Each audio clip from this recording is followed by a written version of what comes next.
Innal hamdalillah nahmaduhu wa nasta'inuhu wa nastaghfiruh wa na'udzu billahi min syururi anfusina wa min sayyiati a'malina may yahdihillahu fala mudhillalah wa may yudlilhu fala hadiyalah. Asyhadu an la ilaha illallah wahdahu la syarikalah wa asyhadu anna Muhammadan abduhu wa rasuluh alladzi la nabiyya ba'dah amma ba'd. Qala Allah Ta'ala fil Qur'anil Azim, a'udzu billahi minasyaitonir rajim. Alladzina yaquluna rabbana innana amanna faghfir lana dzunubana wa qina adzabannar. Wa qala Nabi sallallahu alaihi wasallam fi hadithihi, wallah inni la astaghfirullah wa atubu ilaihi fil yaumi aktsara min 70 marrah. Kita bersyukur pada Allah Subhanahu wa taala, mengucapkan alhamdulillah, dan kita bersalat kepada baginda Muhammad sallallahu alaihi wasallam dengan bersalawat Allahumma shalli wa sallim wa barik ala Muhammadin wa ala alihi washabbihi ajmain.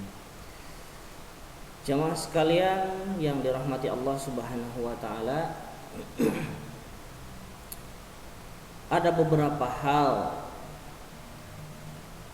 yang kita diperintahkan Allah Subhanahu wa taala untuk beristighfar. Jadi istighfar itu meminta ampun kepada Allah Subhanahu wa taala,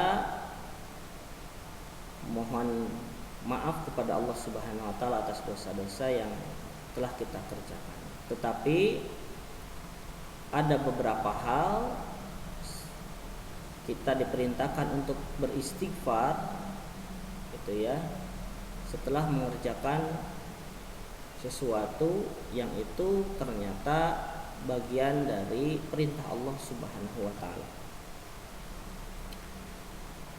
Tapi sebelum beristighfar, kenapa kita diperintahkan untuk istighfar? Karena yakin kita itu adalah orang-orang yang banyak sekali berdosa kepada Allah Subhanahu wa taala. Hari-hari kita itu tidak pernah selamat dari apa yang namanya kesalahan, dari apa yang namanya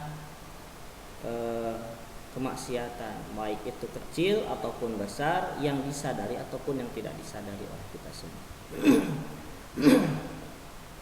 Oleh karena itu kita diperintahkan untuk beristighfar kepada Allah Subhanahu wa taala.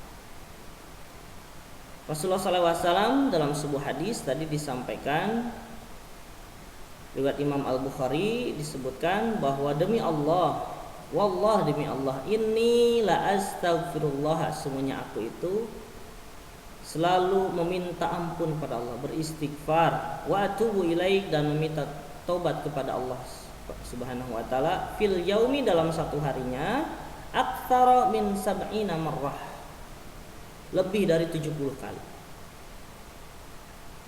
Lebih dari 70 kali.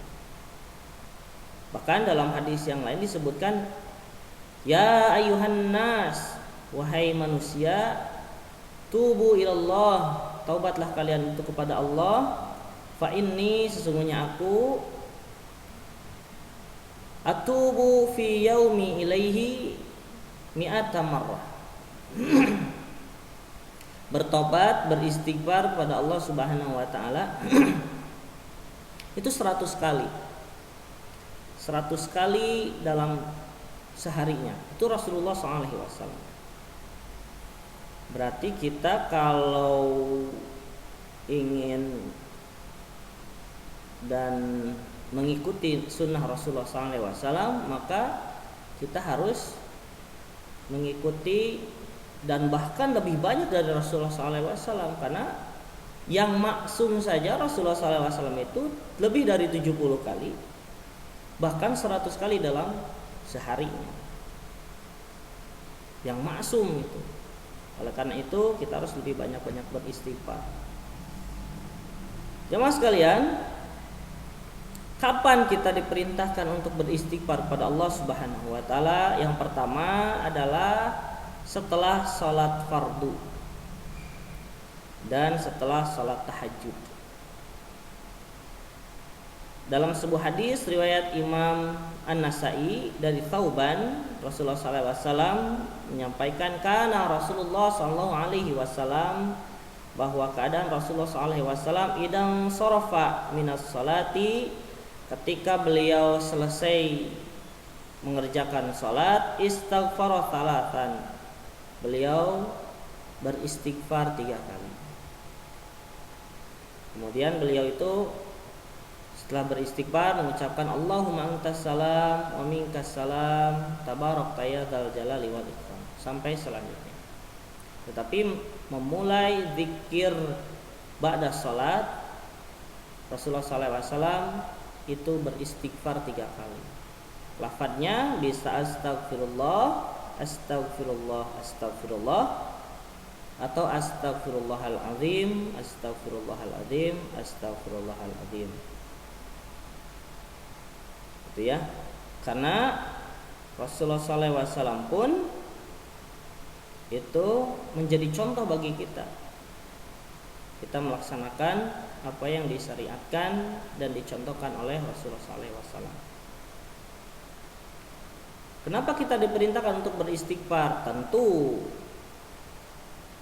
bahwa yang dilakukan oleh kita ketika sholat itu tentunya jauh dari yang namanya sempurna. Tidak ada yang 100% khusyuk, tidak ada yang 100% bagus dan diterima oleh Allah Subhanahu wa taala. Gitu. Ada gangguan dan ketidaksempurnaan di dalam salat kita. Itu ya. Bahkan disebutkan dalam surat An-Nisa, fa idza qadaitumus sholata fadhkurullaha. Setelah selesai melaksanakan salat itu fadhkurullah, zikir yang pertama beristighfar pada Allah Subhanahu wa taala. Bahkan istighfar itu dilaksanakan oleh orang-orang yang mendapatkan kemuliaan di dunia dan di akhirat, mendapatkan kebaikan di dunia dan akhirat. Salah satunya as-sabirina was-shadiqina wal qanitina wal munfiqina wal mustaghfirina bil ashar.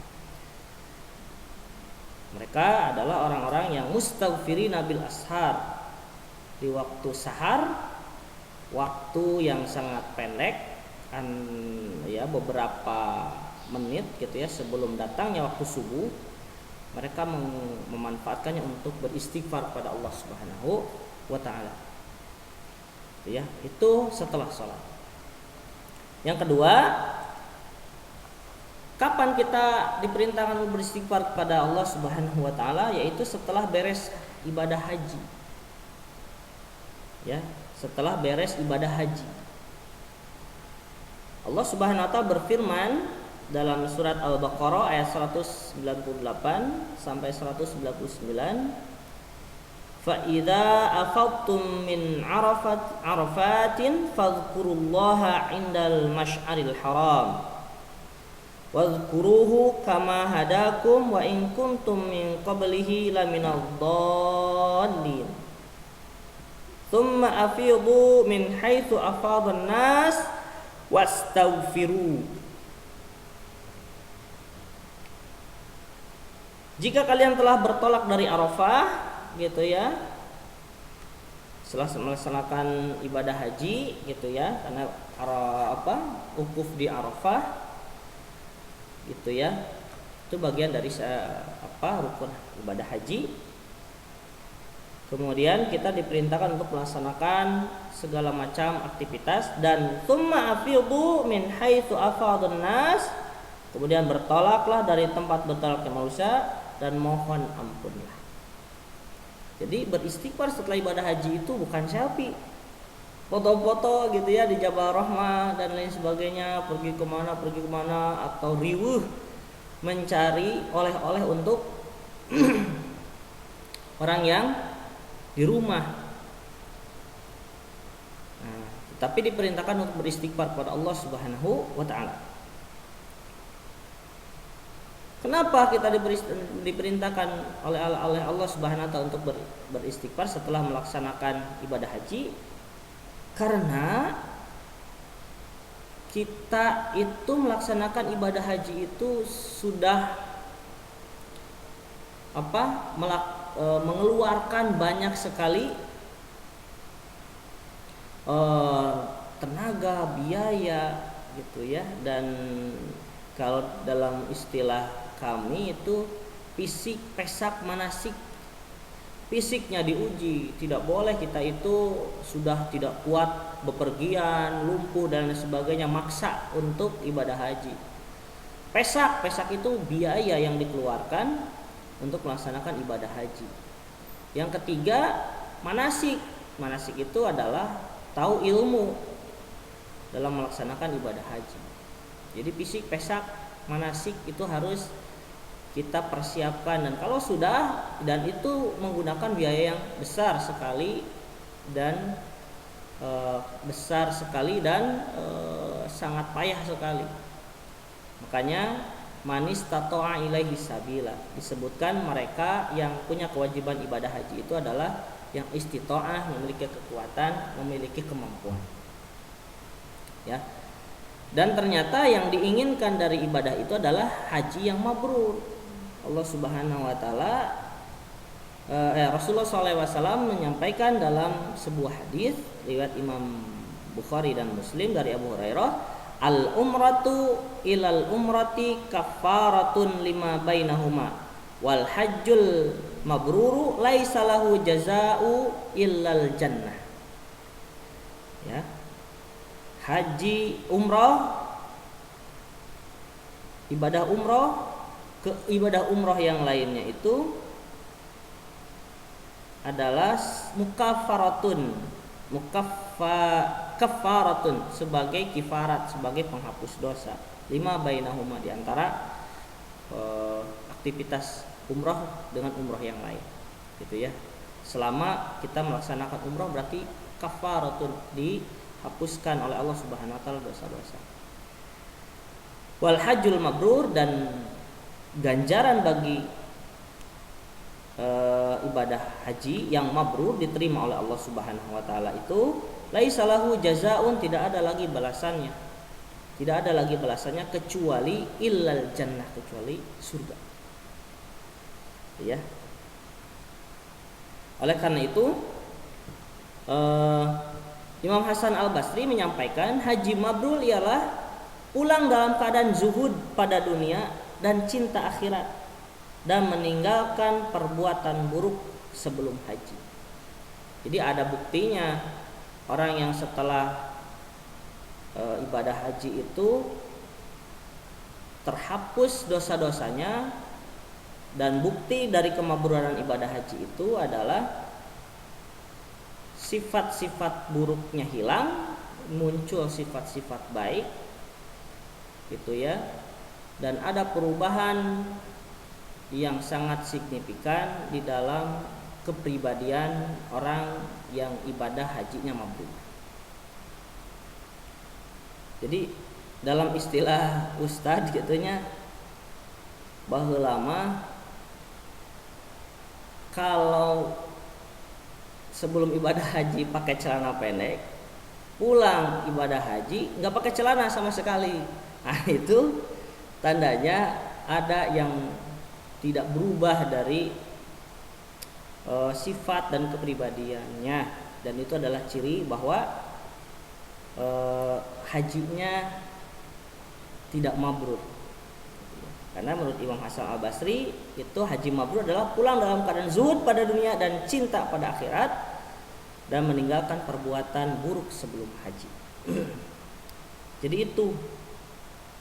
Bahkan dalam kitab Minhajul A'lam fi Syarah Bulughul Maram, Ibnu Shalih Al-Fauzan menyebutkan ada 5 sifat yang dimiliki bagi mereka yang hajinya mabrur. Yang pertama, terjaga niat ikhlas semata ibadah, bukan ingin riya, sum'ah, dan ingin mendapatkan titel haji.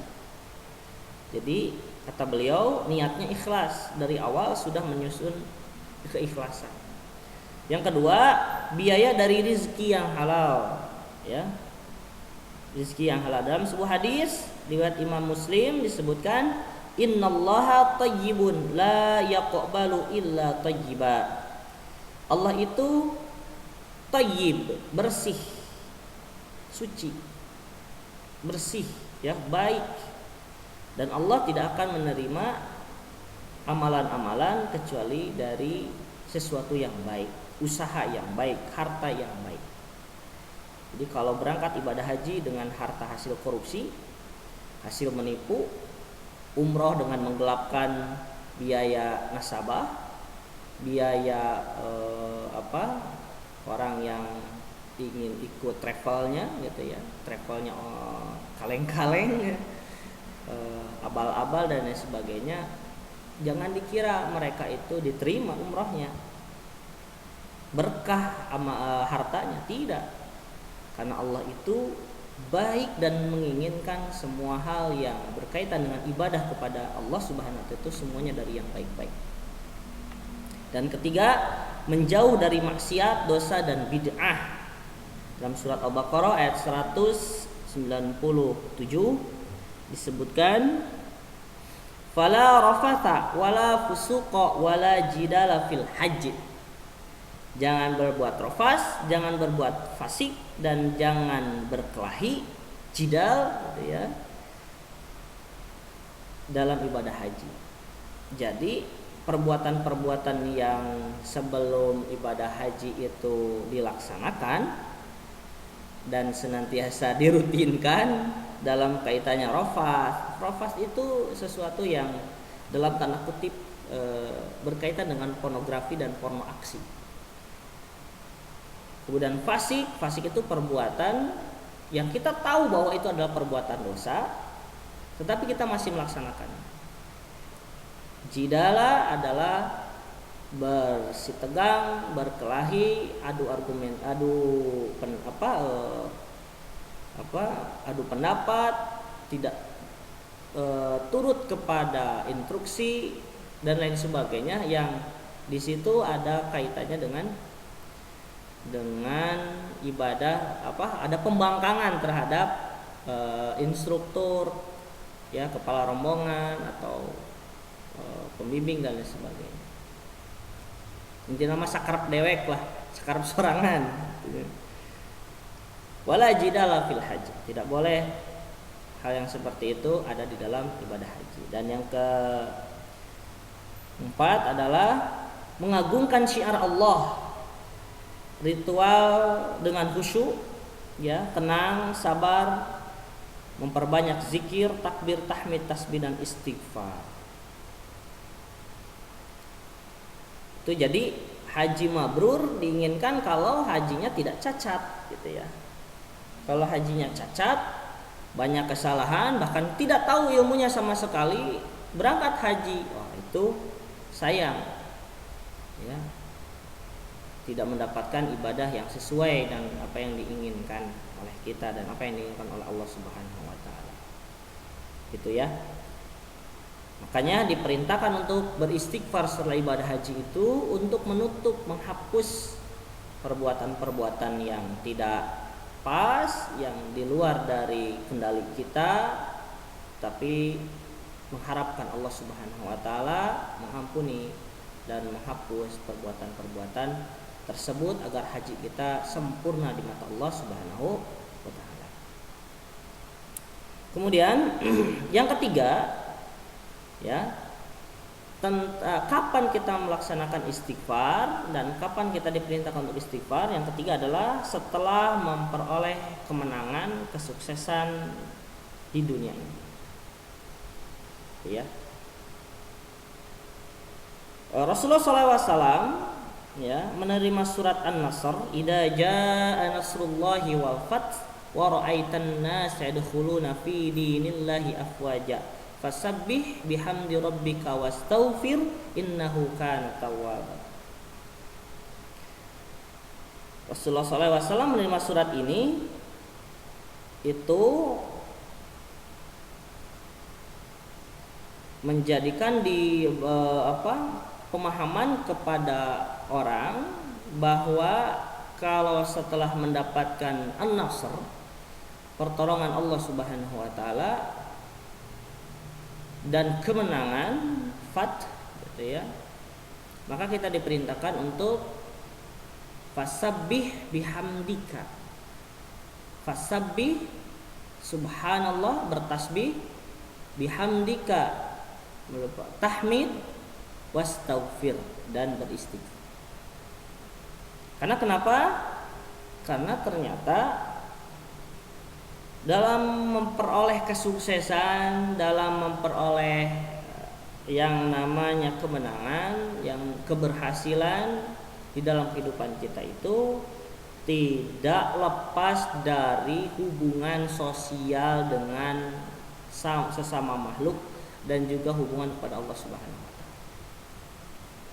Mungkin saja di dalam proses mendapatkan kesuksesan, dalam proses mendapatkan kemenangan itu ada hal-hal yang luar dari apa yang seharusnya, menyakiti orang, ya, membuat sakit hati orang. Mungkin ada unsur kezaliman, gitu ya, ada unsur penipuan, ada unsur tidak bisa menjaga hati dari sifat ria, sum'ah dan lain sebagainya. Ayo timbul tenggelam seperti itu terus-terusan, berpacu dengan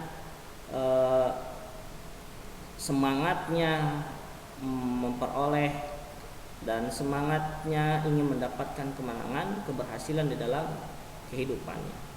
Terus begitu ya. Oleh karena itu diperintahkan untuk beristighfar kepada Allah Subhanahu wa taala agar proses mendapatkannya mulus, tidak cacat. Usaha, membuka usaha bisnis gitu ya, dan berinteraksi dengan manusia. Awalnya mungkin dia membangun kepercayaan, kesininya kehilangan kepercayaan, mungkin ada yang sakit hati dan lain sebagainya. Pasti ada yang seperti itu, bersinggungan dengan manusia. Sikap kita mungkin ada yang tidak terjaga, kata-kata kita mungkin tidak ada yang tidak terjaga. Maka itu semua harus kita mintakan ampun pada Allah Subhanahu wa taala agar hasil yang didapatkan dari kemenangan itu bukan kemenangan semu, bukan hanya sekedar ujian yang nanti menjadi pemberat kita. Kamu itu sudah dikasih kemenangan, sudah diberikan kesuksesan di dunia ini, apa yang kamu lakukan? Nah, kita beristighfar kepada Allah Subhanahu wa ta'ala. Fasabbih bihamdika wastaghfir innahu kana tawwaba. Kemudian dalam hadis yang lain pun Rasulullah SAW ketika mendapatkan surat An-Nasr ini merubah bacaan gitu ya. Jadi bacaan ruku dan sujud Nabi SAW itu menjadi dari asalnya Subhana rabbiyal azim, Subhana rabbiyal azim, Subhana rabbiyal azim. Bacaan rukunya Subhana rabbiyal a'la, Subhana rabbiyal a'la, Subhana rabbiyal a'la. Datang surat An-Nasr ini maka berubah. Jadi subhanakallahumma rabbana wa bihamdika Allahumma ighfirli. Jadi subhanakallahumma rabbana wa bihamdika Allahumma ighfirli itu adalah setelah mendapatkan himbauan dari Allah Subhanahu wa taala, wahyu surat An-Nasr turun, maka Rasulullah SAW merubah bacaannya, bacaan sujudnya menjadi bacaan subhanakallahumma rabbana wa bihamdika Allahumma ighfirli. Di belakangnya Allahumma ighfirli, ya Allah ampunilah aku, ampunilah aku. Ini menandakan bahwa kemenangan itu datang dari Allah Subhanahu wa taala. Kesuksesan itu datang dari Allah Subhanahu wa taala. Sifat-sifat manusiawi yang mungkin dapat mengotori dari usaha dan takdir baik yang Allah berikan kepada kita itu harus kita netralisir dengan senantiasa beristighfar kepada Allah Subhanahu wa taala. Gitu ya. Bahkan Rasulullah SAW dalam sebuah hadis disebutkan ya, dari Siti Aisyah, hadis dari Imam Muslim disebutkan bahwa Rasul sering berdoa, Subhanallah wa bihamdihi astaghfirullah wa atubu ilaih. Maka Siti Aisyah bertanya, ketika aku bertanya, kenapa engkau senantiasa membaca doa tadi, zikir tadi, subhanallah wa bihamdihi astaghfirullah wa atubu ilaih, maha suci Allah dan maha terpujinya engkau, astagfirullah, aku meminta ampun kepadamu, wa atubu ilaih, dan aku bertobat kepadamu. Itu maka Rasulullah SAW menjawab, Rabbku memberitahu bahwa aku akan melihat suatu pertanda kebaikan pada umatku. Jika aku melihat itu, aku disuruh untuk membaca bacaan zikir itu. Jadi kalau Rasulullah SAW mengirim pasukan perang, gitu ya, Sariyah itu adalah pasukan perang yang tidak dipimpin langsung oleh Rasulullah SAW, tetapi panglimanya oleh para sahabat, gitu ya, oleh sahabat yang mulia ditunjuk, misalnya Khalid bin Walid ataupun Umar bin Khattab ataupun siapa gitu ya, Sa'ad bin Abi Waqqas ataupun siapa saja gitu, Ja'far bin Abi Thalib pernah juga diminta untuk menjadi panglima perang. Itu Sariyah. Maka Rasulullah SAW pun memantau ya di Madinah tentang jalannya peperangan ini. Kalau ada peperangan yang kemudian Allah takdirkan untuk menang, memang rata-rata peperangan dimenangkan oleh kaum muslimin, kecuali menjadi ujian beberapa. Salah satunya mungkin di perang Uhud dan di perang Hunain. Ya, umat Islam diberi ujian itu kekalahan, padahal Allah janjikan kemenangan, tapi karena melanggar dan ingin diberi pelajaran, maka Allah Subhanahu wa taala menguji dengan kekalahan.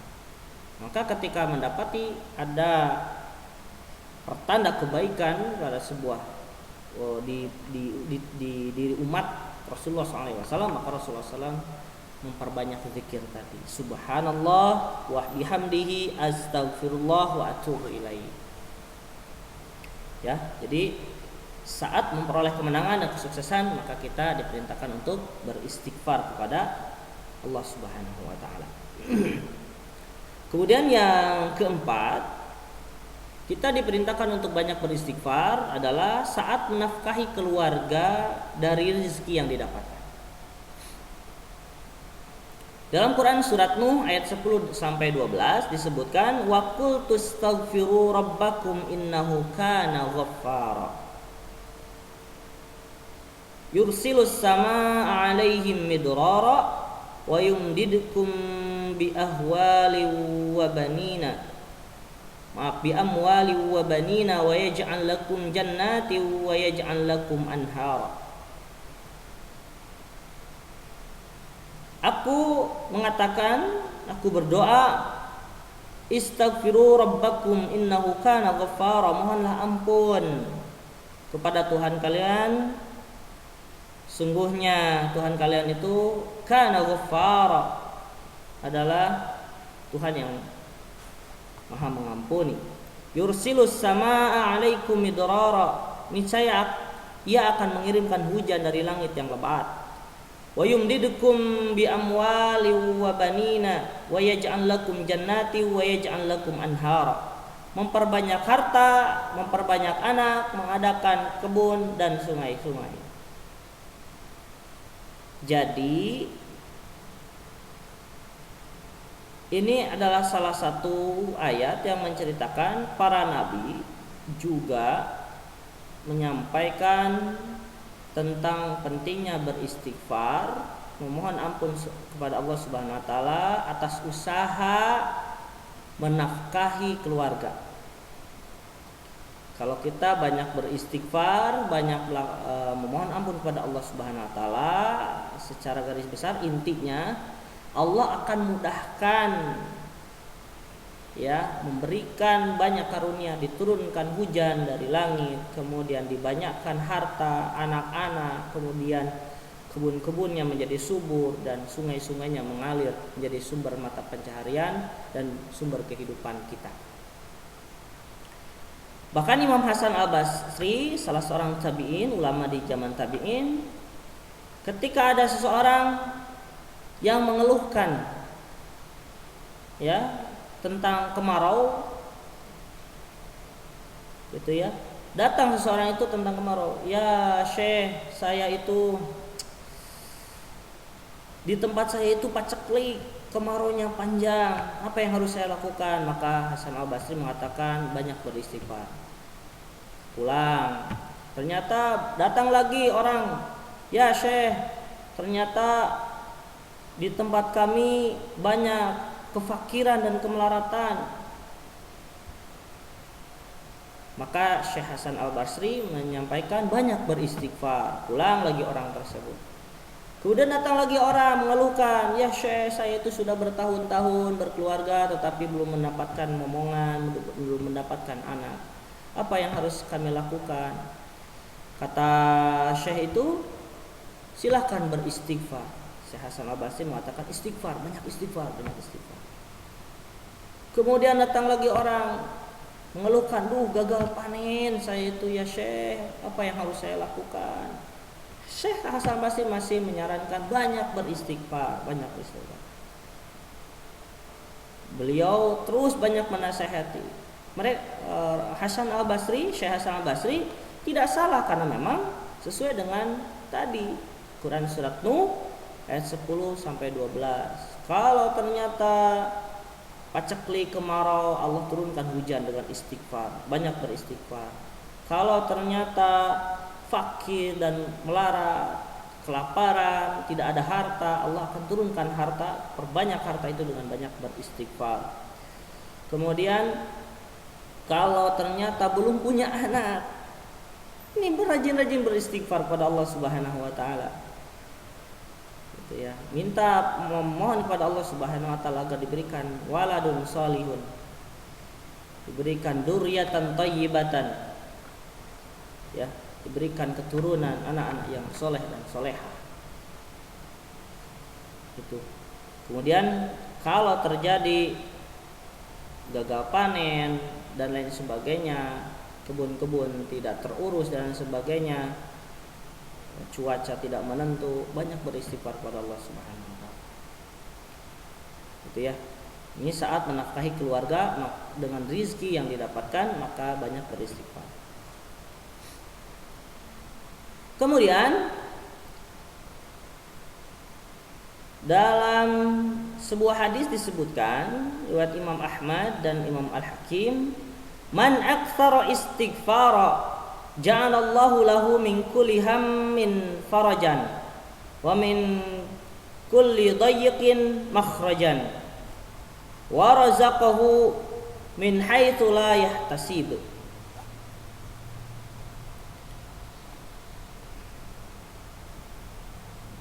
Dan barang siapa yang memperbanyak istighfar,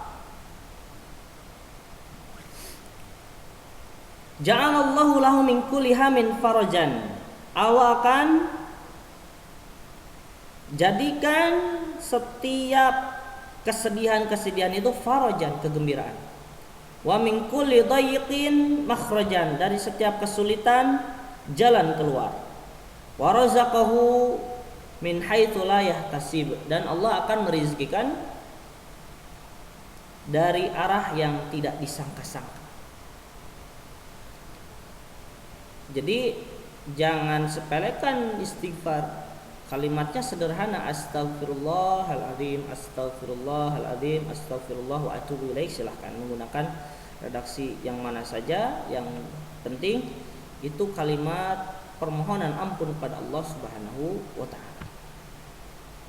Bahkan di surat Hud ayat 3 disebutkan, wa inistaghfiru rabbakum tsumma tubu ilaihi yumatti'ukum mata'an hasanan ila ajalin musamma wa yu'ti kulladzi fadlin fadlah. Wa inistaghfiru rabbakum,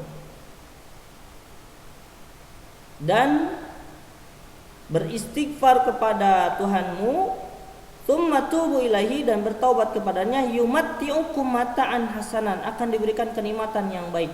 Mata'an hasanan, yumatti'ukum mata'an hasanan, akan diberikan kenikmatan yang baik, ila ajali musamma, sampai batas yang ditentukan, maksudnya terus-terusan. Ya, wa yu'ti kulladzi fadlin fadlah, dan akan memberi setiap keutamaan balasan keutamaannya.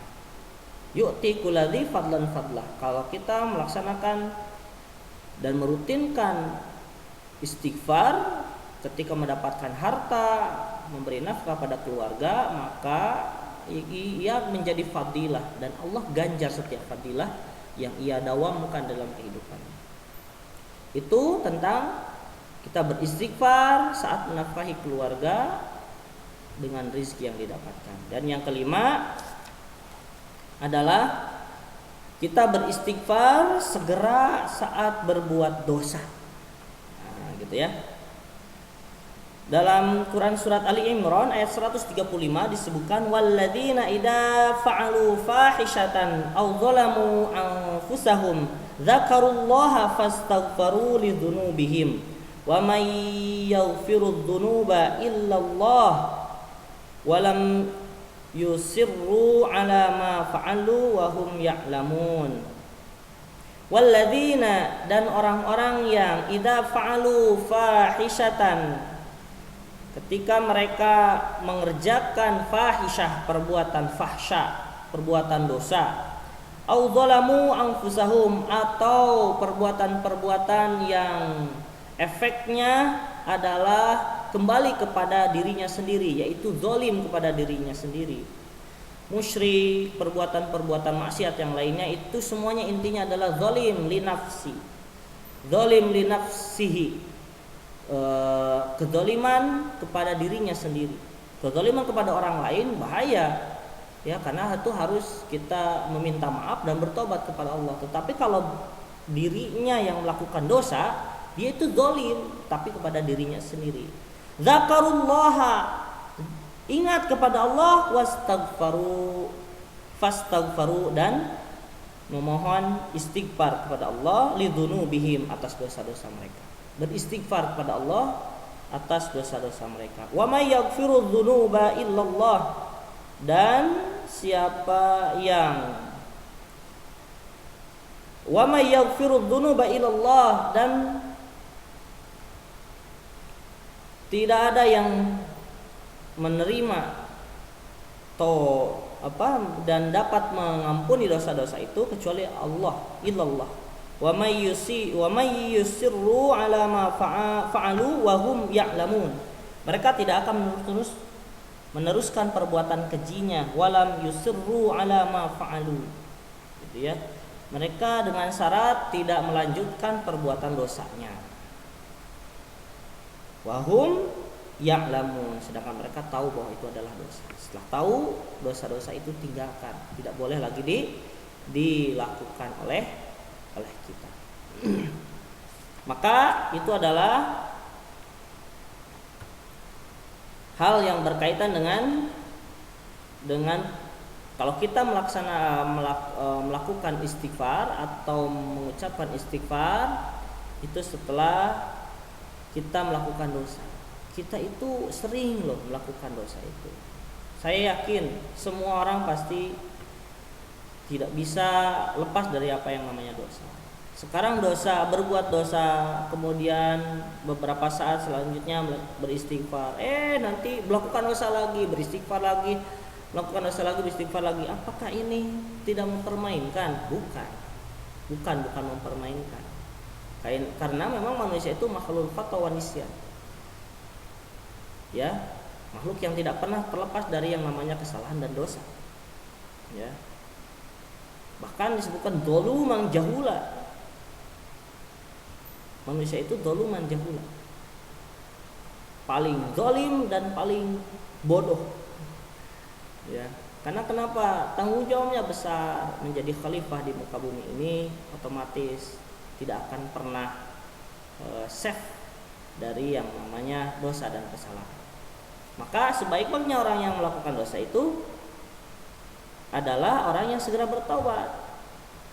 Dan syaratnya adalah tidak menunda taubatnya. Dalam Quran surat An-Nisa ayat 18 disebutkan walaisatit taubatu lil ladzina ya'malus sayyi'at hatta idza hadara ahaduhumul mautu qala inni tubtul an. Ya. Seorang tidak dikatakan bertobat kepada Allah ya bagi mereka yang melakukan sayyiat, kesalahan-kesalahan, dosa-dosa, maksiat-maksiat, hatta idza hadara ahadumul maut qala ini tubtul an, sampai mereka itu nanti tobatnya itu datang kepada mereka al maut, kematian, baru mereka ini tubtul an, aduh abi mang ayeuna mah geus tobat, erek tobat ayeuna mah sek paeh sudah mau meninggal, saya mau tobat sekarang, ini tuh betulan. Itu laisat taubah, tidak disebut tobat. Jadi tobat itu tidak ditunda. Sadar dengan kesalahan yang dilakukan, tobat. Tahu bahwa yang barusan dikerjakan adalah dosa, cepat tobat. Yang pertama dilakukan adalah istighfar. Istighfar jangan jadikan sebagai ungkapan kekesalan, marah dan lain sebagainya. Ketika anak sedang menguji kesabaran kita, kita bilang astagfirullah gitu. Itu bukan tobat. Itu bukan meminta ampun kepada Allah. Itu hanya ungkapan kekesalan, ungkapan kejengkelan. Biasakan ucapan istighfar itu memang kalau kita melaksanakan atau kita sudah terjebak dengan yang namanya kesalahan dan dosa, segera, jangan ditunda-tunda. Bahkan dalam sebuah hadis disebutkan dari Abu Musa al-Asy'ari ya, riwayat Imam Muslim, innallaha, sesungguhnya Allah yabsutu yadahu bil laili, menerima atau membuka tangannya di waktu malam, liyatuba musiun nahar, bagi mereka yang bermaksiat di waktu siang. Wa yabsutu yadahun nahar, dan Allah membuka tangannya, maksudnya menerima pertaubatan seseorang, liyatubu musiul lail, mereka yang melakukan perbuatan dosa di waktu malam, hatta yatlu asyamsu min maghribiha, dan itu terus-terusan seperti itu sampai matahari terbit dari sebelah barat, atau Allah terbitkan matahari dari sebelah barat. Maksudnya hari kiamat.